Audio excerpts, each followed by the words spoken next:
9 Sutra Matahari 323. Edisi yang ke-3620 dan 3621. Bersama suara serak, cerita berlanjut. Dewa sejati perantara ini sedikit bingung dengan berbagai teknik rahasia yang digunakan oleh Huang Sang, Hu Miao, dan Ye Tianfei. Tiba-tiba, dihadapkan dengan sinar pedang dengan kekuatan yang begitu mengerikan, dia tidak tahu bagaimana cara melawannya sejenak. Atau mungkin karena cahaya pedang itu datang terlalu cepat, terlalu ganas, dan terlalu deras sehingga dia tidak sempat bereaksi sama sekali.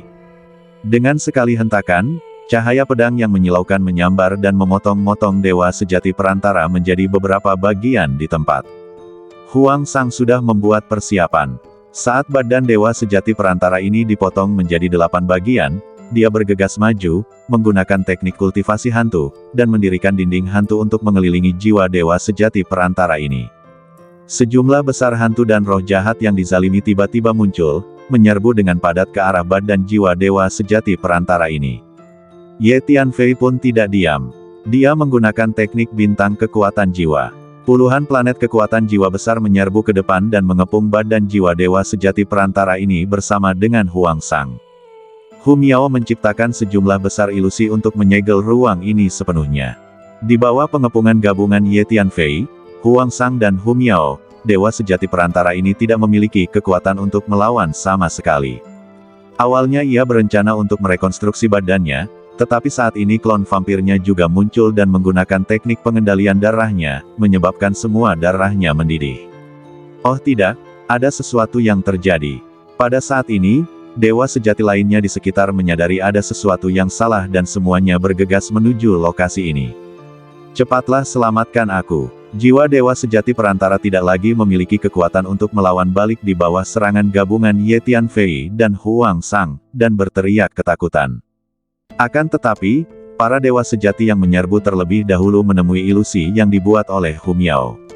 Setelah mereka menerobos ilusi ini, mereka menemui dinding hantu yang didirikan oleh Huang Sang. Setelah mereka menerobos dinding hantu ini, mereka menemukan puluhan formasi besar dan formasi tanah yang didirikan oleh Ye Tianfei.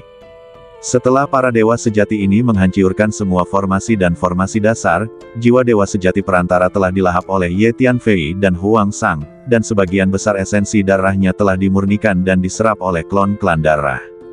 Begitu saja, dewa sejati perantara tumbang. Ya, badan jiwa orang ini sungguh lesat.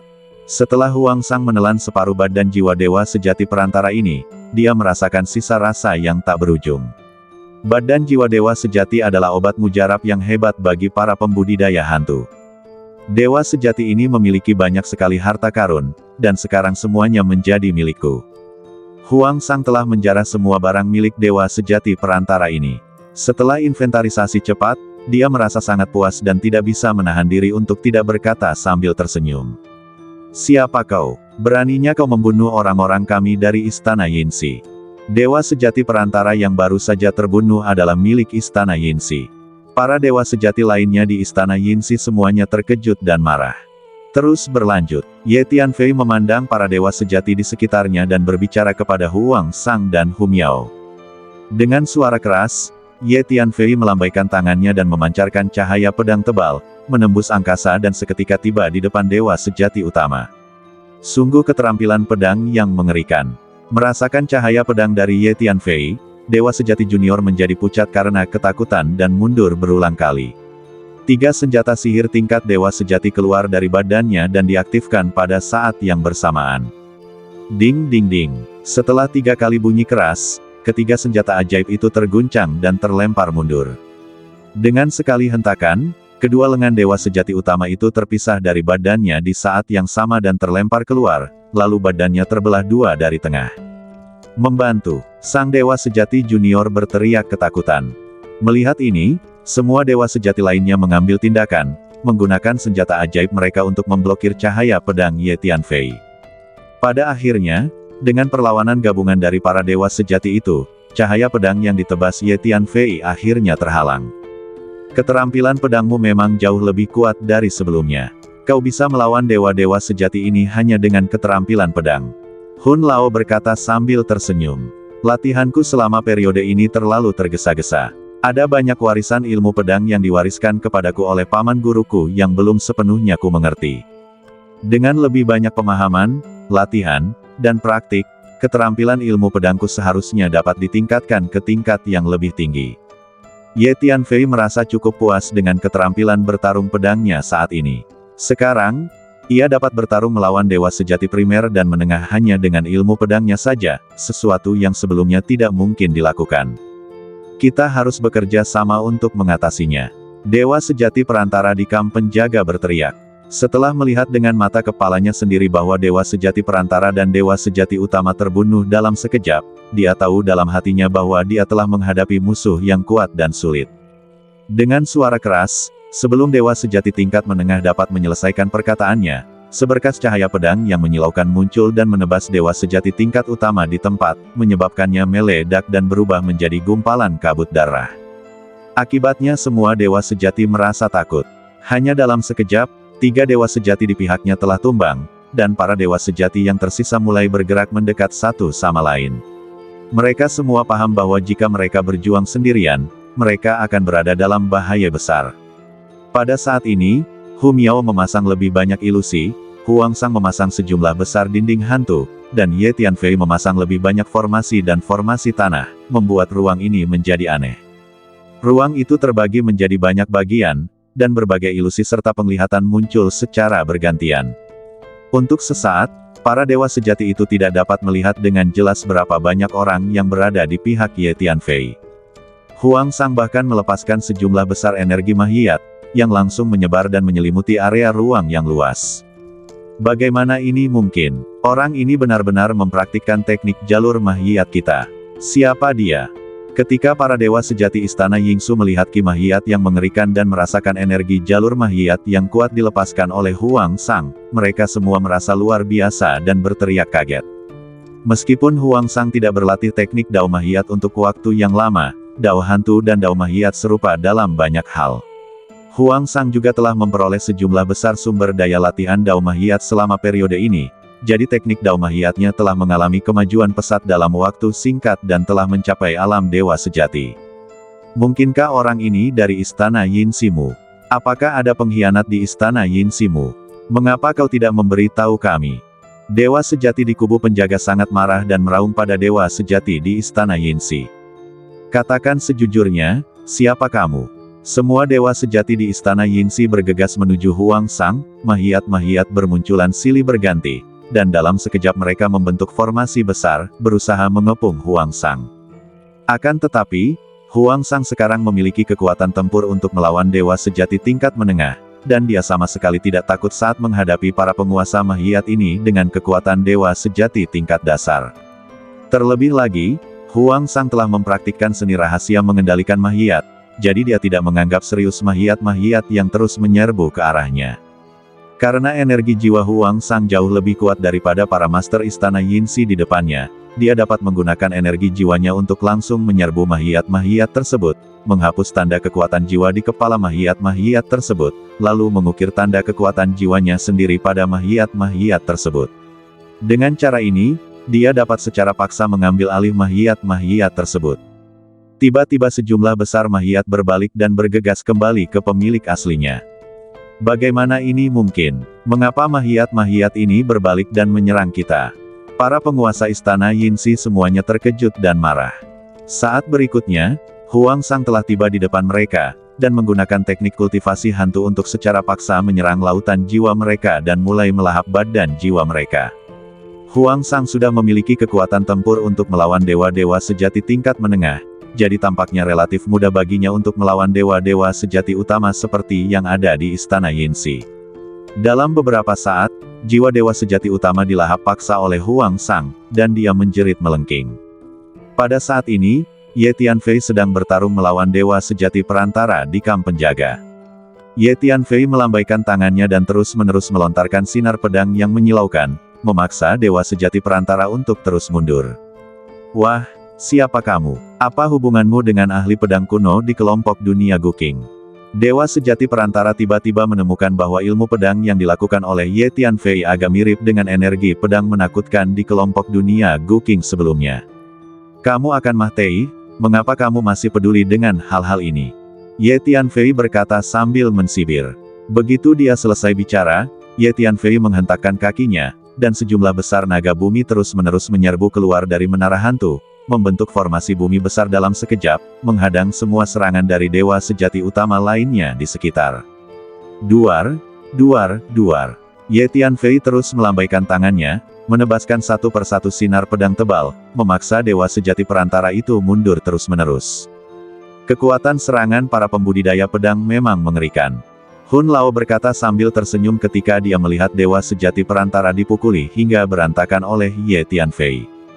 Biarkan aku mencoba pedang pelangi ungu yang diberikan paman tuanku.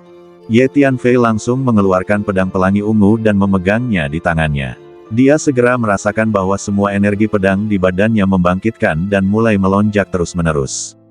Dengan keras, Ye Tianfei mengayunkan pedang pelangi ungu dan melakukan metode 10.000 pedang kembali menjadi satu. Cahaya pedang tebal menebas dengan keras. Sinar pedang ini ditebas menggunakan pedang pelangi ungu, dan kekuatannya memang berbeda. Ruang di depannya langsung terbagi menjadi dua. Ye Tianfei juga merasakan bahwa selain keterampilan pedangnya sendiri, energi pedang lain juga terintegrasi ke dalam cahaya pedang yang ditebasnya. Ini pasti pedang yang ditinggalkan pamanku di pedang pelangi ungu, kata Ye Tianfei dalam hatinya. Kutu kupret. Dewa sejati perantara di perkemahan penjaga melihat cahaya pedang tebal lainnya bergulir ke arahnya, dan mengumpat karena frustrasi. Kemudian sebuah pagoda perak meledak dengan cahaya ilahi dan menghalangi jalannya. Ini adalah senjata ajaib dengan kemampuan bertahan terkuat yang dimilikinya. Baru saja dia mengandalkan senjata ajaib ini untuk menahan serangan sinar pedang Ye Tianfei yang bertubi-tubi. Dengan suara berdenting, cahaya pedang yang bergulir menebas pagoda perak itu, membelahnya menjadi dua dan menghancurkannya di tempat. Bagaimana ini mungkin? Dewa sejati perantara terkejut. Dia tidak pernah menyangka bahwa ilmu pedang yang ditunjukkan Ye Tianfei tiba-tiba menjadi begitu kuat. Dengan sekali hentakan, badan dewa sejati perantara terpotong-potong menjadi beberapa bagian. Para dewa sejati utama lainnya semuanya terkejut. Mari kita bekerja sama untuk membunuh orang ini terlebih dahulu. Pada saat ini Huang Sang melihat badan dewa sejati perantara dipotong-potong oleh Ye Tianfei, dan dia segera bergegas dan menerkam badan jiwa dewa sejati perantara. Semuanya, ayo bantu aku. Dewa sejati perantara ini berteriak ketakutan sambil berusaha mah-teihan untuk merekonstruksi badannya. Namun, Ye Tianfei mengayunkan pedang ungu di tangannya dan menebaskan beberapa sinar pedang tebal secara berurutan, memaksa mundur para dewa sejati di sekitarnya, dan kemudian terus mengepung dewa sejati perantara ini bersama dengan Huang Sang. Setelah beberapa gerakan, badan jiwa dewa sejati perantara ini dibagi oleh Ye Tianfei dan Huang Sang. Melihat situasinya tidak baik, para dewa sejati yang tersisa berbalik dan melarikan diri. Ada dua dewa sejati tingkat menengah di sini tadi tetapi mereka bukan tandingan lawan. Sekarang yang tersisa hanyalah dewa sejati dasar dan mustahil bagi mereka untuk mengalahkan lawan. Kamu tidak bisa melarikan diri. Ye Tianfei mensibir dan mengayunkan pedang pelangi ungu di tangannya. Setiap serangan pedang mengirimkan sinar pedang tebal, memotong dewa sejati utama menjadi beberapa bagian. Dengan kekuatan Ye Tianfei dan Huang Sang saat ini, sangat mudah untuk menghadapi para pemula ini. Selain itu, dalam hal kecepatan, Ye Tianfei dan Huang Sang lebih cepat dari mereka, terutama Ye Tianfei. Sekalipun jarak mereka sangat jauh, seberkas cahaya pedang dapat memotong lawan menjadi beberapa bagian di tempat, membuat mereka tidak bisa melarikan diri. Tunggu, tinggal 3 lagi. Mari kita lihat apakah kita bisa mengawetkan jasad mereka. Aku ingin menggunakannya untuk memurnikan mahiyat. Huang Sang tiba-tiba mengirimkan pesan kepada Ye Tianfei. Menggunakan mahiyat dewa sejati untuk memurnikan mahiyat. Ye Tianfei sedikit terkejut, karena mahiyat-mahiyat yang dilepaskan oleh para penguasa istana Yinxi yang Ye Tianfei lihat sebelumnya tampaknya tidak berada pada tingkat dewa sejati. Ya, aku ingin mencoba menggunakan mahiyat dewa sejati untuk memurnikan mahiyat. Efektivitas tempur mahiyat yang dimurnikan dari mahiyat dewa sejati seharusnya sangat kuat. Pada saat itu akan setara dengan aku memiliki beberapa klon lagi. Huang Sang menjawab, oke. Ye Tianfei mengangguk. Ye Tianfei tidak akan keberatan menggunakan mahiyat musuh untuk memurnikan mahiyat. Ye Tianfei segera menggunakan keterampilan badannya untuk mengejar salah satu dewa sejati utama, dan sambil mengejarnya ia menggunakan kekuatan jiwa dan seni bela diri kekuatan mental untuk menyerang. Dewa sejati akhirnya lolos dari jangkauan serangan Ye Tianfei dan Huang Sang, dan segera mengeluarkan senjata sihir terbang, ingin mengaktifkannya untuk melarikan diri dengan cepat, tetapi cahaya pedang yang bergulir menembus ruang dan langsung memotong senjata sihir terbang itu. Dengan sekali hentakan, senjata terbang ajaib itu hancur di tempat. Senjata sihir terbang pada umumnya tidak memiliki fungsi ofensif. Beberapa senjata sihir terbang memiliki kemampuan bertahan yang relatif kuat, tetapi kemampuan inti dari senjata sihir terbang adalah terbang dan bepergian. Mereka tidak mampu menahan cahaya pedang dari pedang pelangi ungu. Tidak bagus. Dewa sejati junior melihat bahwa senjata sihir terbangnya hancur, dan merasakan bahwa Ye Tianfei mengejarnya dengan cepat dari belakang. Dia begitu takut hingga wajahnya menjadi pucat, dan dia segera menggunakan keterampilan badannya untuk melarikan diri ke kehampaan yang jauh. Namun, sesaat kemudian, cahaya pedang menyilaukan lainnya meluncur masuk dan menebas ruang di depannya. Jika dia terus maju ke depan, dia akan terkena cahaya pedang. Dia tidak punya pilihan selain memperlambat lajunya. Dalam sekejap, Ye Tianfei sudah menyusulnya. Tinjunya yang besar terus membesar, dan dengan keras, dia menjatuhkan dewa sejati junior itu. Kemudian Ye Tianfei menggunakan metode bintang kekuatan jiwa, pedang jiwa, dan seni bela diri kekuatan mental untuk langsung menyerang lautan jiwa dewa sejati utama ini. Dewa sejati utama ini menjerit, dan kemudian jiwanya ditelan paksa oleh Ye Tianfei. Di sisi lain, Huang Sang juga secara paksa melahap jiwa dewa sejati utama. Ada pula seorang dewa sejati junior yang sudah duduk di dalam senjata sihir terbangnya dan tengah melarikan diri dengan cepat menuju ke kehampaan yang jauh, namun tiba-tiba sebuah cahaya keemasan yang menyilaukan muncul di hadapannya, kemudian dia melihat sebuah tinju emas yang terus mengembang, dan dengan suara keras, tinju itu langsung menghantam senjata sihir terbangnya ke belakang. Kamu tidak bisa melarikan diri bersamaku di sini. Ulat sutra naga bertanduk emas dan Hu Miao muncul pada saat yang sama, menghalangi jalan dewa sejati junior ini. Dewa sejati junior ini terkejut melihat seseorang menghalangi jalannya, tetapi ketika dia dengan jelas merasakan aura energi Hu Miao dan ulat sutra naga bertanduk emas, dia tidak dapat menahan diri untuk tidak menjadi geram. Siapapun yang menghalangi jalanku akan mati.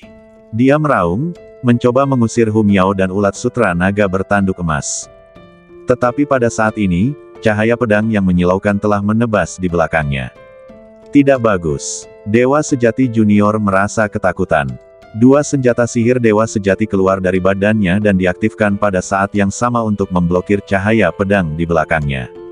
Dengan dua suara dentang, dua senjata sihir dewa sejati langsung terpotong menjadi dua. Kemudian, energi pedang yang sangat mengerikan menyelimuti dewa sejati utama ini, menekannya di sana dan membuatnya tidak dapat bergerak. Kalau saja tidak karena kebutuhan untuk mengawetkan jasad sang dewa sejati utama, sinar pedang ini pasti sudah mampu memotong-motongnya menjadi beberapa bagian. Saat berikutnya, Ye Tianfei dan Huang Sang tiba pada saat yang sama.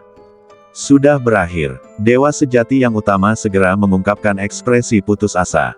Sebelumnya, begitu banyak dewa sejati dan dua dewa sejati tingkat menengah tidak sebanding dengannya.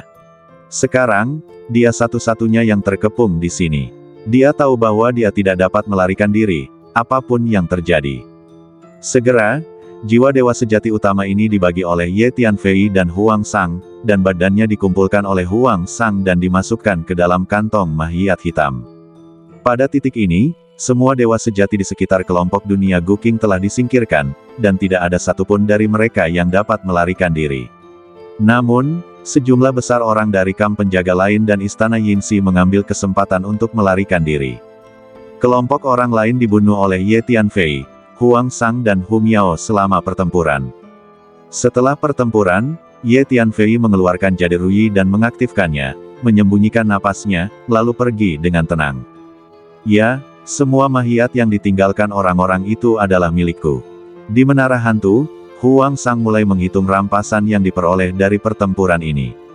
Hampir semua benda peninggalan para penguasa istana Yinsi jatuh ke tangannya, terutama senjata sihir yang berhubungan dengan mahiyat dan sejumlah besar mahiyat yang dimurnikan. Mahiat-mahiat yang telah dimurnikan ini semuanya sangat keras dan memiliki kemampuan tempur yang sangat kuat. Selama aku mendapatkan cukup banyak mahiat, aku dapat membentuk pasukan mahiat. Ketika kita memiliki kesempatan, kita akan terus mencari orang-orang itu di Istana Yinsi untuk merebut lebih banyak mahiat. Kata Huang Sang, menurutku, tugas yang paling penting adalah menghancurkan Istana Yinsi. Kalau tidak, pasukan ini pasti akan menghancurkan lebih banyak dunia untuk mengumpulkan mahiat di masa mendatang. Kata Ye Tianfei, ya, mahiat adalah sumber daya pelatihan dan sumber daya strategis yang paling penting bagi orang-orang di Istana Yinsi. Semakin banyak mahiat yang mereka kumpulkan, semakin kuat kekuatan mereka secara keseluruhan, jadi mereka pasti akan terus mengumpulkan lebih banyak mahiat. Huang Sang mengangguk. Setelah dia berlatih teknik jalur mahiat, dia menyadari betapa pentingnya mahiat bagi Istana Yinsi. Segera setelah itu, berita tentang apa yang terjadi di luar kelompok dunia Guqing menyebar kembali ke Istana Yinsi dan markas besar Kam Penjaga. Bagaimana mungkin? Sebenarnya ada seorang pria yang telah mempraktikkan teknik jalur mahiat dan menyerang Istana Yinsi kita. Siapakah pria itu? Setelah menerima berita itu, beberapa eksekutif senior inti Istana Yinsi terkejut dan ragu serta tidak dapat mempercayainya. Mungkinkah ada pengkhianat di Istana Yinsi kita? Salah satu eksekutif senior inti berspekulasi. Selain teknik jalur mahiat, orang itu tampaknya juga mempraktikkan teknik jalur hantu. Kata seorang pria parubaya yang berdiri di dekatnya. Pria parubaya ini mengeluarkan bau mahiat yang kuat dan wajahnya sepucat kertas, seolah-olah dia tidak pernah melihat matahari sepanjang tahun. Dia telah mempraktikkan jalan mahiat dan jalan hantu. Apakah ada guru seperti itu di Void ke-6? Kirim seseorang untuk menyelidiki masalah ini segera. Kita harus mencari tahu identitas orang itu. Kata anggota senior inti Istana Yinsi lainnya. Jumlah dewa sejati yang gugur di kubu pelindung kita di Guqing World Group telah melampaui 10, termasuk 3 dewa sejati tingkat menengah. Aku tidak percaya bahwa Guqing World Group saja dapat menyebabkan kerugian sebesar itu bagi kubu pelindung kita. Pada saat yang sama, di markas besar Kam Guardian, di sebuah istana yang megah, seorang pejabat senior berteriak dengan marah. Di istana ini, setiap pejabat tinggi di kubu penjaga tampak sangat marah. Karena kubu penjaga telah kehilangan banyak dewa sejati selama periode ini, orang-orang di dalam kubu penjaga menjadi panik. Terutama para dewa sejati primer dan menengah, kebanyakan dari mereka bersembunyi di gua kultivasi mereka sendiri dan tidak berani keluar begitu saja. Semua orang berspekulasi bahwa pasti ada suatu kekuatan atau tuan yang secara khusus menargetkan kubu penjaga. Para pemimpin inti kubu Guardian juga merasa sedikit gelisah. Mereka paham bahwa jika hal ini terus berlanjut, maka moral para anggota kubu penjaga akan anjlok dan semangat juang mereka akan hancur.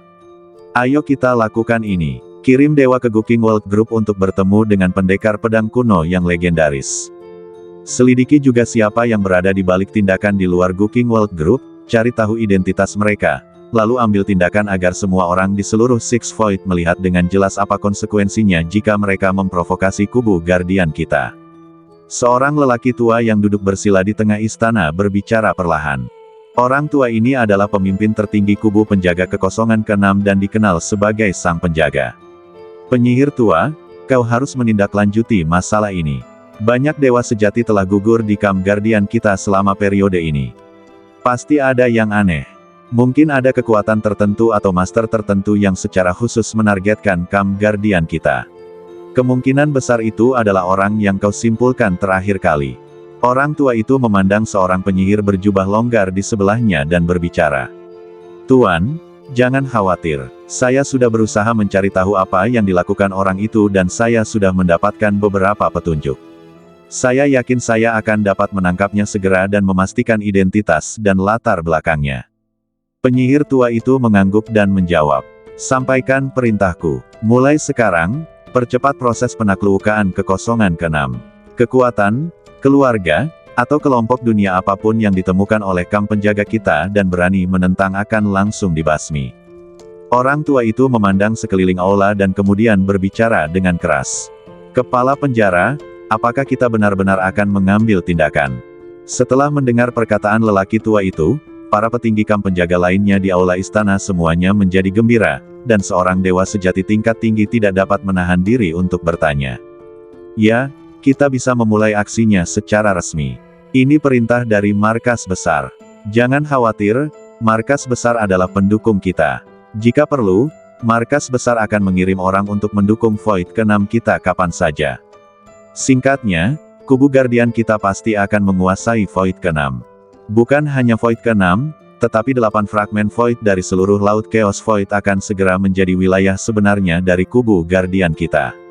Markas besar telah berbicara. Mulai sekarang, kubu Guardian kita akan menjadi satu-satunya kekuatan di antara 8 fragmen Void, dan semua kekuatan lainnya tidak perlu ada. Kepala penjara itu meninggikan suaranya dan berkata dengan penuh semangat. Semua orang di aula merasa bersemangat. Mereka semua paham bahwa begitu kubu penjaga benar-benar menguasai kekosongan ke-6, para pejabat senior di istana akan menjadi orang-orang paling berkuasa di kekosongan ke-6, yang mampu memanggil angin dan hujan serta melakukan apapun yang mereka inginkan. Selain itu, semua sumber daya budidaya di seluruh kehampaan dapat dikerahkan dan digunakan sesuka hati. Betapa indahnya hari itu. Juga, badan asliku akan segera kembali ke Void ke-6 dan memimpin semua orang untuk menguasai lautan kehampaan ini. Semua orang harus bekerja keras. Bagaimanapun, Void ke-6 akan menjadi milik kita di masa depan. Kepala penjara melanjutkan, Tuan, tenang saja, kami akan bekerja keras. Dengan gembira, semua pejabat tinggi kubu penjaga di aula mulai berteriak, dan semua orang berfantasi tentang prospek cerah untuk menguasai kekosongan ke-6 di masa mendatang. Ngomong-ngomong, Tuan Tahanan, personel pendukung yang akan dikirim ke Void ke-8 telah dipilih dan dapat berangkat kapan saja. Kata Dewa Sejati tingkat tinggi. Lakukan saja semuanya sesuai rencana. Sang kepala penjara mengangguk, lalu perlahan-lahan menutup matanya dan mulai beristirahat. Melihat hal ini, anggota tingkat tinggi lainnya di kubu Guardian di aula itu juga dengan bijaksana mundur. Kepala penjara di depannya bukanlah badan aslinya, tetapi klon jiwa yang lebih lemah. Biasanya, dia tinggal di istana ini dengan mata tertutup untuk beristirahat dan menyimpan energinya. Jika tidak ada sesuatu yang penting, klon jiwa ini bahkan tidak akan berkata apa-apa. Tidak lama kemudian, seorang pria parubaya berpakaian abu-abu datang selangkah demi selangkah keluar kelompok dunia Guking. Memang, pertempuran pernah terjadi di sini sebelumnya, dan beberapa dewa sejati dari kubu pelindung kita telah gugur di sini. Pria parubaya berpakaian abu-abu itu berhenti di suatu lokasi di luar kelompok dunia Guking, melihat sekeliling sejenak, lalu berbicara perlahan. Lokasi ini persis di mana Ye Tianfei telah membunuh para master dari kamp penjaga dan istana Yinxi sebelumnya.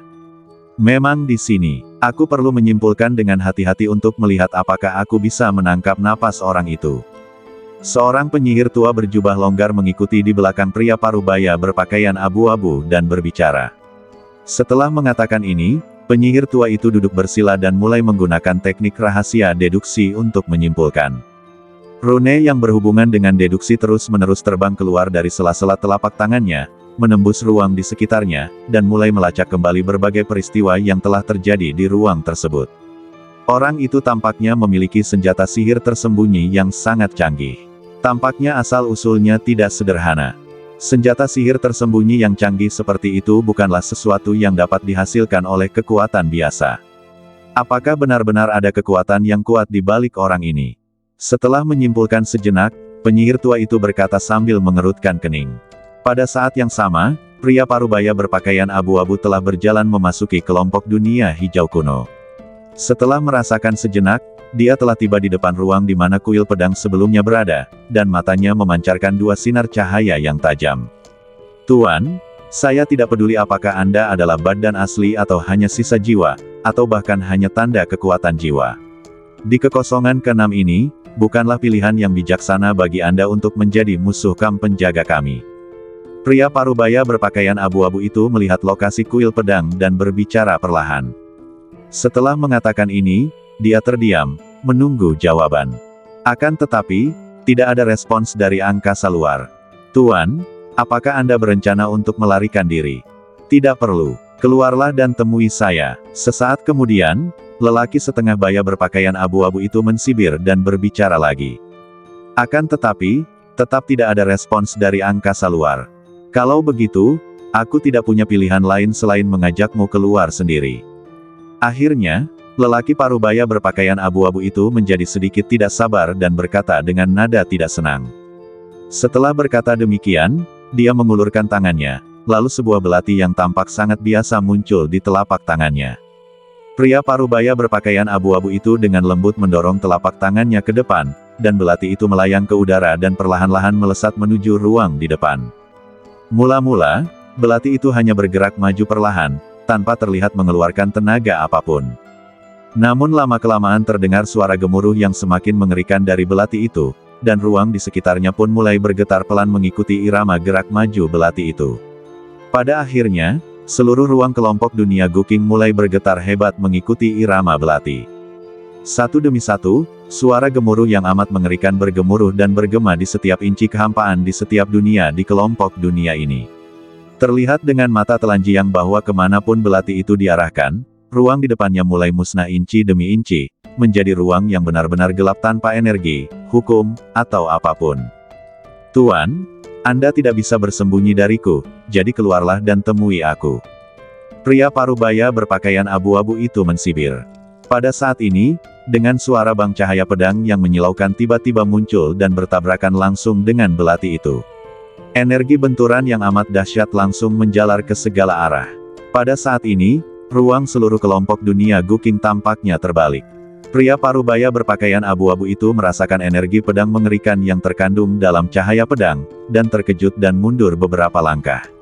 Saya tidak suka orang lain mengganggu meditasi saya. Keluarlah dari sini sebelum saya benar-benar mengambil tindakan. Sebuah suara keras tiba-tiba terdengar, bergema di seluruh kelompok dunia Guking. Bersambung.